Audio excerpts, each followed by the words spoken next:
Gale Network here, and in today's video I want to talk to you about the Super Nintendo Entertainment System and its accompanying SNES controller, and why the North American version of these two look different from their European, Australian, and for that matter, Japanese Super Famicom counterparts. But before I get a little bit in that, I want to talk about the Nintendo Entertainment System, the NES, and its NES controller, because the person responsible for the US design of that Super Nintendo there also came up with this.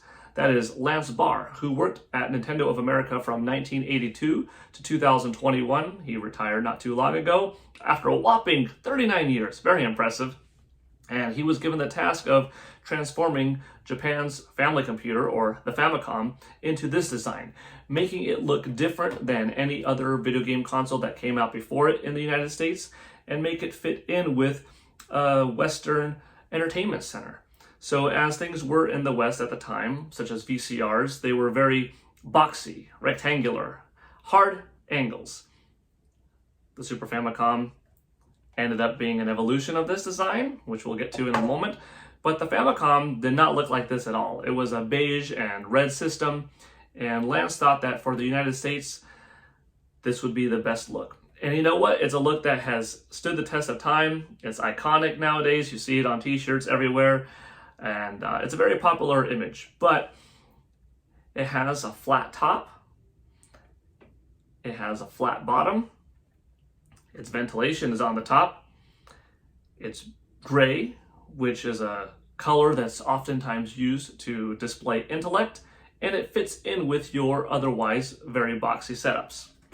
Something that Lance did not create, however, was the layout of the controller, meaning specifically D-pad, followed by select and start, B and A. To this day, I see some people wonder why B and A and not A and B. Well, for one, this is advance, as in going forward.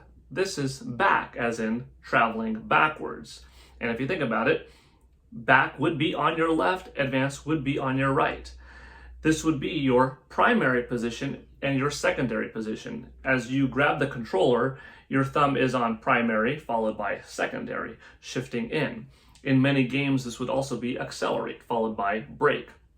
So Lance just took that design philosophy from the Famicom and brought it over onto this. But yeah, this angular rectangle has stood the test of time, and like I said, it's iconic. I think it looks fantastic. Not that the Famicom doesn't, but this is what I grew up with and this is what I love. But you're here today to learn a little bit about, hopefully, the Super Nintendo and why this version looks different. All right, so to start up, the Super Famicom, as it was known in Japan, released in 1990, with this coming to the United States a year later in 1991.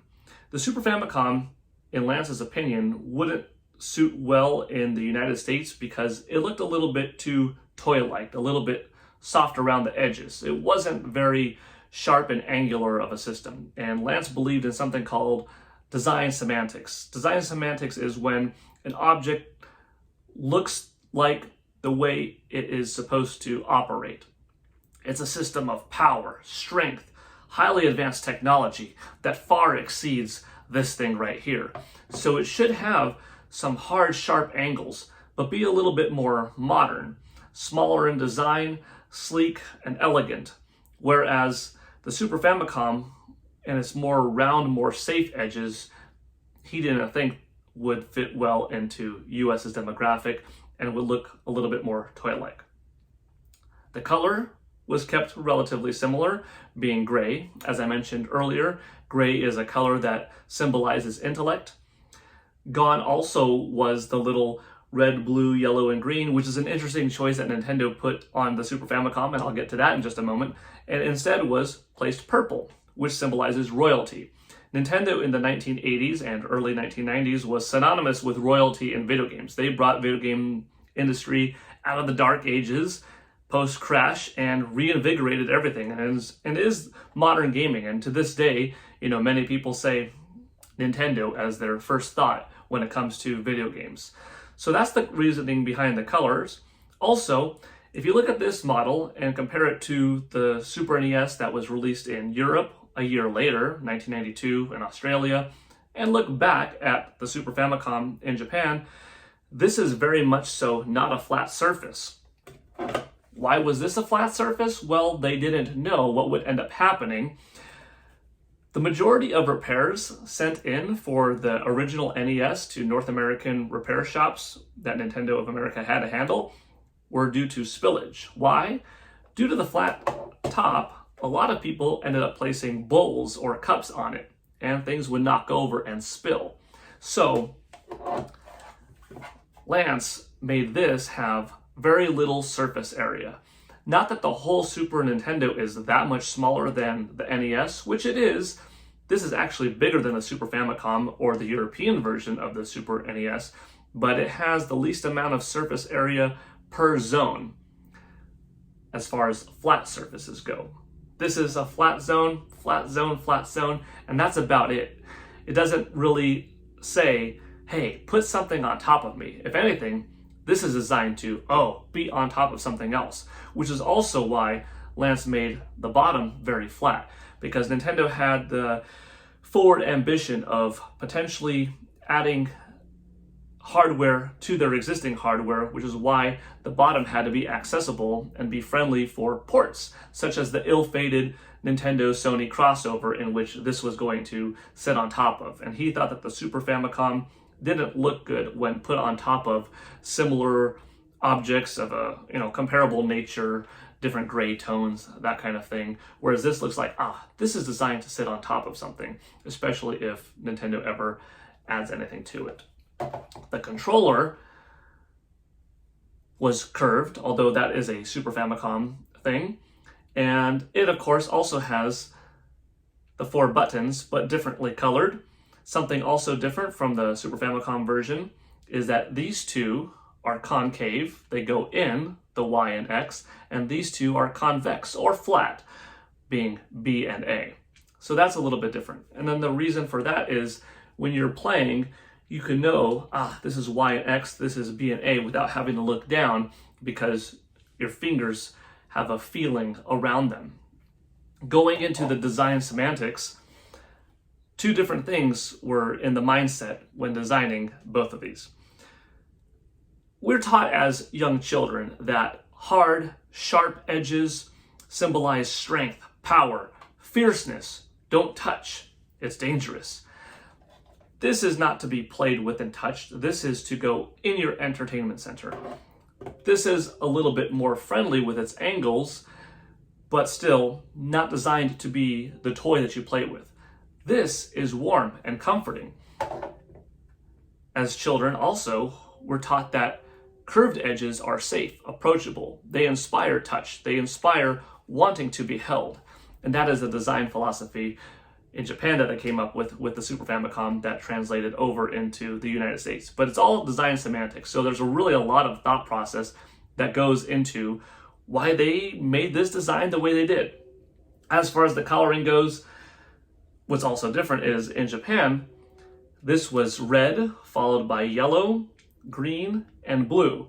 Of course, this wouldn't be, colored in the United States. If the system has purple on it, it would have to fit, so that's why it was purple.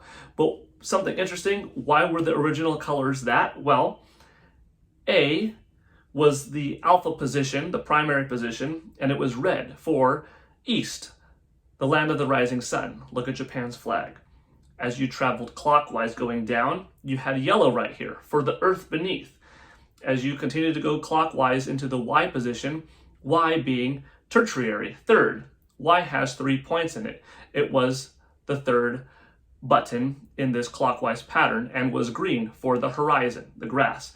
And as you followed around, you went to X, the 4th position going on this clock X with 4 points. X was also blue for the sky. So you went clockwise in this manner from 1st, 2nd, 3rd, 4th position. Why the letters? Well, A still for advance and B for back. Those were the first 2 points. Why were X and Y chosen? Some people think, with other companies' modern controllers, that, X and Y, could that be X-axis going horizontal and Y-axis going vertical? Well, Nintendo didn't have that. They had X and Y. Why? as in W-H-Y. Why? Well, X and Y are the two most commonly used letters in mathematics. X and Y are the variables. X being more used than Y got the lead position, the primary position. Why? Because A did. So A is the primary, B as its secondary partner, X as the primary for the new addition to the console, and Y as its secondary partner. So you have the alpha and beta positions of A and B, and you have the alpha and beta positions of X and Y, respectively, for both. B on the left, A on the right. That's to mimic the B on the left, A on the right principle from the NES and Famicom before it.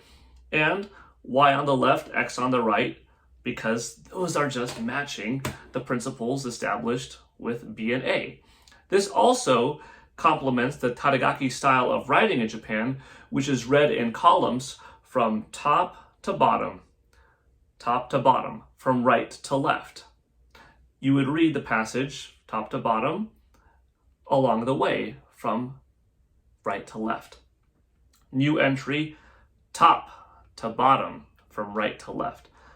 Second portion, top to bottom, right to left. And speaking of right to left, you have a little bit more self-explanatory. Your right button here and your left button here, as you would hold it like this or like this, right? Left and right, more self-explanatory. And that's about it. There's a lot of design thought, a lot of engineering into making this make sense for the whole world, making sense from a hardware standpoint, a comfort standpoint, looking sleek, looking elegant, being approachable, not to put things on it, not to necessarily play with it, to play with it, to grab it, to find the comfort and satisfaction. And I just love this controller. It is, a clear step above this, but we wouldn't have this without this, and we wouldn't have this without Famicom before it. So it all really worked out wonderfully. I give a lot of thought to the thought process, a lot of respect, I should say, to the thought process behind coming up with the color scheme, both in this and the Super Famicom version, and how it can go clockwise like this, beginning from the east in Japan to the sky above, and also in this up and raised. You could even look at the controller and see that the buttons are of a different height for X and Y and A and B. And yeah, I love it. So there's a little bit of a history lesson for you. Thank you to Nintendo for all you've done. Thank you to Lance Barr for your 39 years of awesome engineering mastery, and beyond just the NES and the Super NES, the Zapper controller as well, that gun, that was classic, and plenty else. Well, this is PGN signing out. I hope you had fun listening today and learned something new. Have a good one.